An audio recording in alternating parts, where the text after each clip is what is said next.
It's only a matter of time before they find you out that you're not actually supposed to be in this role. You're not actually supposed to be in that meeting, and that in fact, you have no idea what you're talking about. That's not me speaking. That's your imposter syndrome. Welcome to today's episode of Lead Well with Jackie, where we are tackling imposter syndrome because it is almost ubiquitous and it tells us all of these nasty messages that actually have a significant impact on our performance and sometimes become true. I'm going to keep this episode as short as I can so that you can listen to it over and over, listen to it before you have a challenging meeting or when you're feeling low. We're going to talk about what imposter syndrome is, the 5 different types of imposter syndrome, because when we can name something, we can tame it. Knowledge is power. And then we are going to dive into what you can do about it. So if you are ever asking yourself questions like, I wonder if people notice that mistake, or maybe you tell yourself, if I'm perfect, then people will think that I'm okay to be in this role or I'm okay to be here. Do you ever get really crushed by criticism because you see it as evidence that you're not good enough? When you do something successful, do you think, I fooled them again, but now I've got to focus on fooling them next time? Maybe you worry that it's just a matter of time before you get found out. These are all really common questions and self-talk around imposter syndrome. And it is really common. Up to 82% of people experience feelings of imposter syndrome. 75% of executive women say they've experienced imposter syndrome. 80% of CEOs feel out of their depth. And 84% of entrepreneurs and small business owners experience imposter syndrome. I'm going to raise my hand for that stat. It is so common. The problem with it, other than it makes every day so much harder than it needs to be, and it is an invisible barrier that we're creating for ourselves that holds us back from our potential.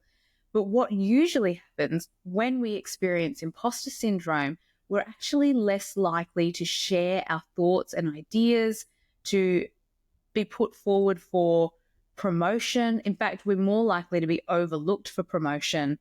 We're less likely to step up to new challenges. We really struggle to receive and apply even useful, constructive feedback. Procrastination is a big factor in imposter syndrome, and we're going to talk about those different types of imposter syndrome and where that fits in. We're a lot more likely to job hop or go from job to job because we're always looking for that one role that we're not feeling this discomfort, though the discomfort is coming from within, so the role's probably not going to make a huge difference. And we're really a lot more likely to overwork and over-prepare. I've worked with so many women in leadership in particular who won't go to a meeting until they've had heaps of time to prepare and think about what their answer will be for every potential question that arises. And the problem with that is that it prevents us from being present. We create almost a script in our mind of what we're going to say. So we're no longer open to innovation or new ideas. We're not open to actually having constructive conversations. We almost walk into these environments thinking, okay, I've got a script. I know what I'm going to say. I just need to get in, get everything I need to say done, and then get out. That's not what we need from leaders. We don't need a leader to jump into something, blurt out everything that they've prepared, and then leave. We need them to listen and to respond and to be present. So imposter syndrome is diminishing our leadership capacity. So I want to dive into the 5 different types of imposter syndrome. And this comes from Dr. Valerie Young's research, and you can see all of her stuff on impostersyndrome.com. So the 5 different types of imposter syndrome are the perfectionist, the expert, the natural genius, the soloist, and the superwoman or man. And so I'd love to just go through these with you one at a time so that you can start to think, oh, that's me. And you might even think, oh, that's me in this scenario, but that other one is me in that other scenario. And this one's me at home. Oh, and there's a little element of me in that one. And the reason that we do that is so you can start to raise your awareness in terms of what behaviors are coming up that are being driven by these feelings of imposter syndrome. So the first one is the perfectionist. It's so interesting to me how many of us use perfectionism as a bit of a badge of honor. In fact, I've been interviewing people many times and they'll say, oh, I'm a bit of a perfectionist. I like to get everything done perfectly. But actually, perfectionism is a form of armor. It's an example of a defense mechanism. I am not going to release any work into the world unless it is completely perfect. I'm going to set higher goals for myself than I would set or expect from anyone else. And then I'm going to be absolutely devastated when I fail to achieve those goals. Perfectionists are often labeled control freaks or controlling, because there's this mindset of if I want it done right, if I want it to be perfect, then I need to do it myself. So some things that might be an indicator that you're a perfectionist are maybe you've been accused of being a micromanager. Perhaps delegating is challenging for you. And maybe you actually fail to submit work until it's 100%. So you either work more hours, more length, work harder, and you're actually chasing something that's invisible, because as we know, perfection doesn't exist. So something that can be missed if you're a perfectionist is innovation. You're not actually freeing yourself to make mistakes, which you can then iterate on. You're not allowing yourself to fail, which gives you the opportunity to learn. And so perfectionism often drives stagnation. The second type of imposter syndrome is the expert. So this is where we measure our competence based on what and how much we know. So this will be the type of leader in particular who has an answer for every question and a question for every answer, and feel as though they will never know enough. When and I say we because I do this all the time, when I have an expert tendency, and sometimes if I'm feeling imposter syndrome, I will start trawling university courses and going, maybe I should get my MBA, maybe I should get my master's in counseling, maybe I should become more qualified, I need another piece of paper. It's really, really common, and it's another form of imposter syndrome, of that perfectionism almost. I will never know enough to be good enough to be in this role or to do what I want to do. So how this can show up for people is maybe they shy away from applying for a new or a better role unless they tick 100% of the selection criteria. Maybe you've been in your role for a really long time but still don't feel as though you're an expert or don't feel as though you know enough. Constantly doing training programs and courses and trying to get better and perfect and know everything there is to know. The next type is the natural genius. If I struggle, then it means that I'm not good enough. So natural geniuses are often people who got straight A's at school. They maybe found university quite easy. They pick up new information quite quickly. And so when they find themselves in a situation that is a little more challenging, that they need to put a little more effort in, they will automatically go, oh, I shouldn't be doing this then. This is wrong for me. I'm not in the right role. I'm not good enough. This is not what I'm supposed to be doing. Let me go find something else. Because they're not used to things being challenging or difficult, and so they avoid hard things. And a lot of the time, actually, what's driving that avoidance is a sense of shame.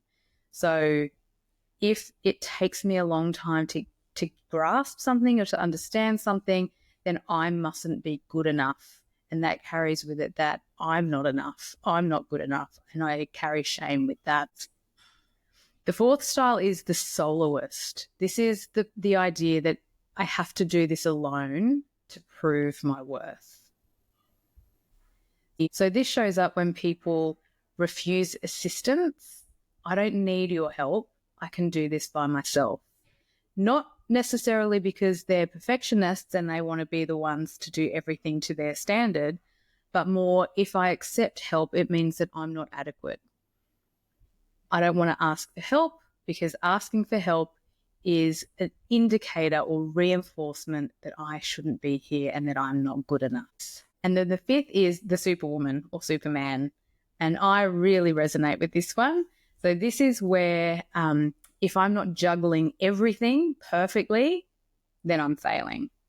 So often the superwoman will push themselves to work the hardest just so that they can measure up. So they'll be the first to get into the office. They'll be the last to leave the office, even if they've done their day's work. Even if they're not super busy, they will still wait until everyone else has left before they leave the office because they're the superwoman. So this might be those of us who feel stressed if we're not working and downtime just feels like a waste of time. I am not good at rest. I'm learning how to rest. Maybe your hobbies and your passions and your outside of work things fall by the wayside. Have a listen to the podcast episode on enmeshment. So your work and your worth are so closely connected. And a lot of the time, it's born from a sense that we haven't earned our title. So I remember in my own career, I ended up getting a job that had been newly created.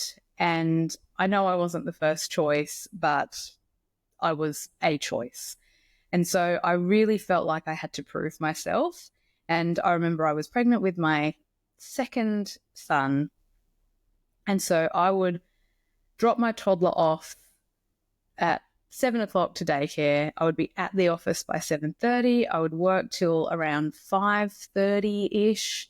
And then I would go and pick my toddler up, get him home, get him bathed and fed, then go to bed with my laptop and work until I fell asleep. And I did this throughout my whole pregnancy. And that was how I could grasp a sense of I'm okay at this job and I can do this job if I just work my absolute ass off.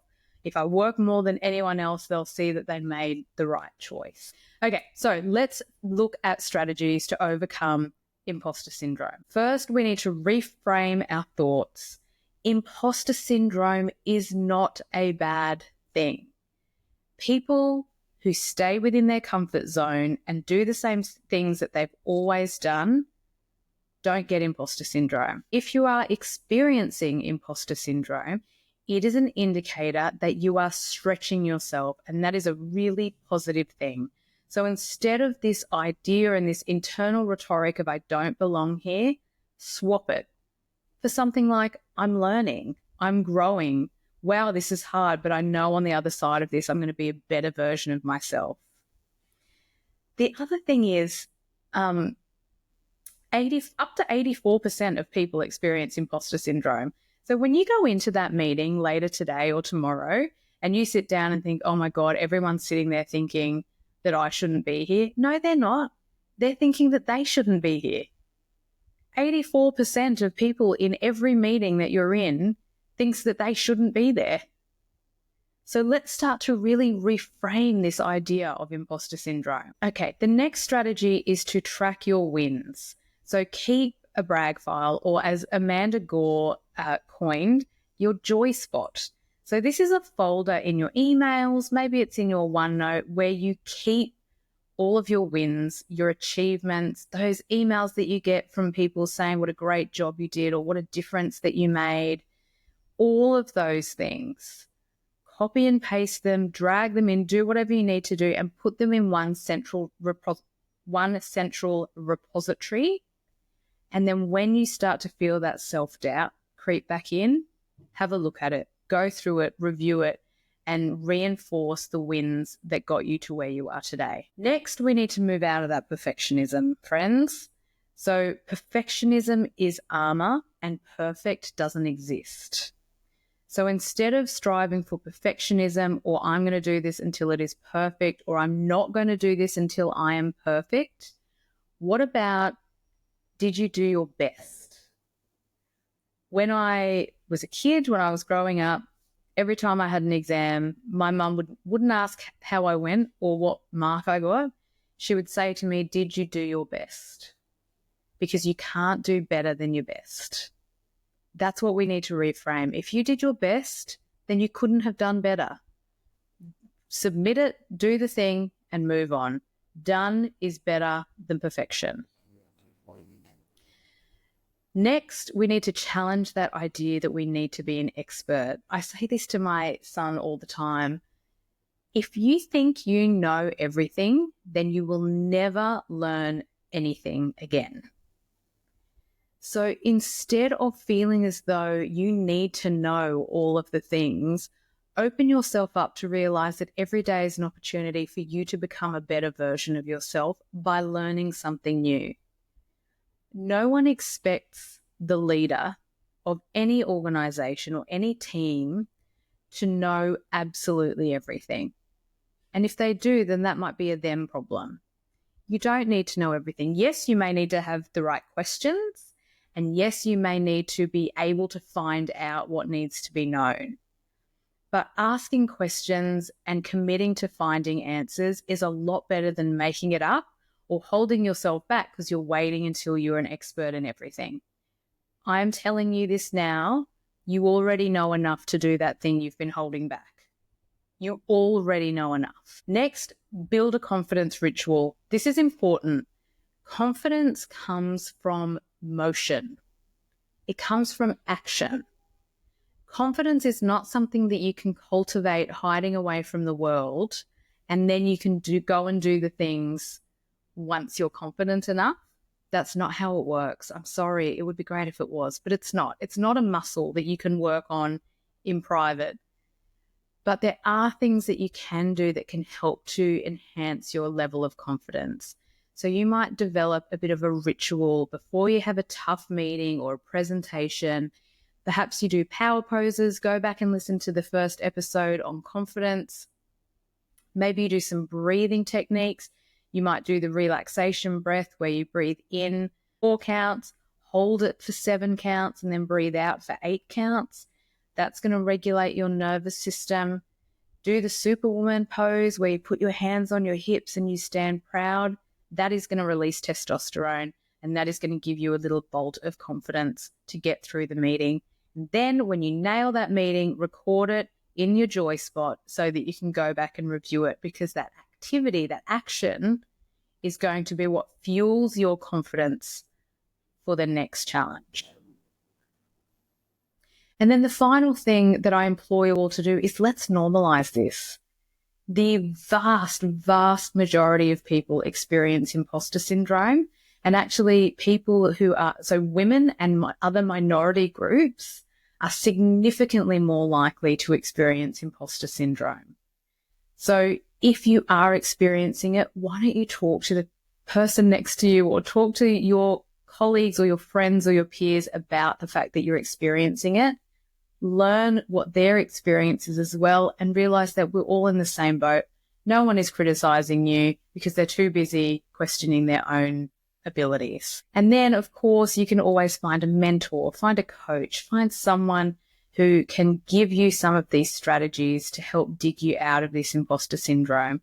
Or sometimes you may have to just fake it till you make it and just push through and do the hard things and then show yourself that you are actually more capable than you thought. Okay, I tried to keep this as short as possible. I hope you found it useful.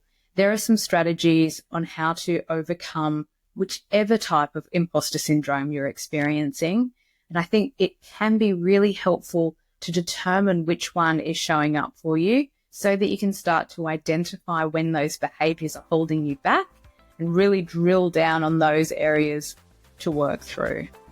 As always, it's such a pleasure to spend time with you, and thank you for spending time with me. If this resonated, I would love for you to like, comment, follow, share with all of your colleagues, and let's spread the word. Thanks so much. Have a wonderful day.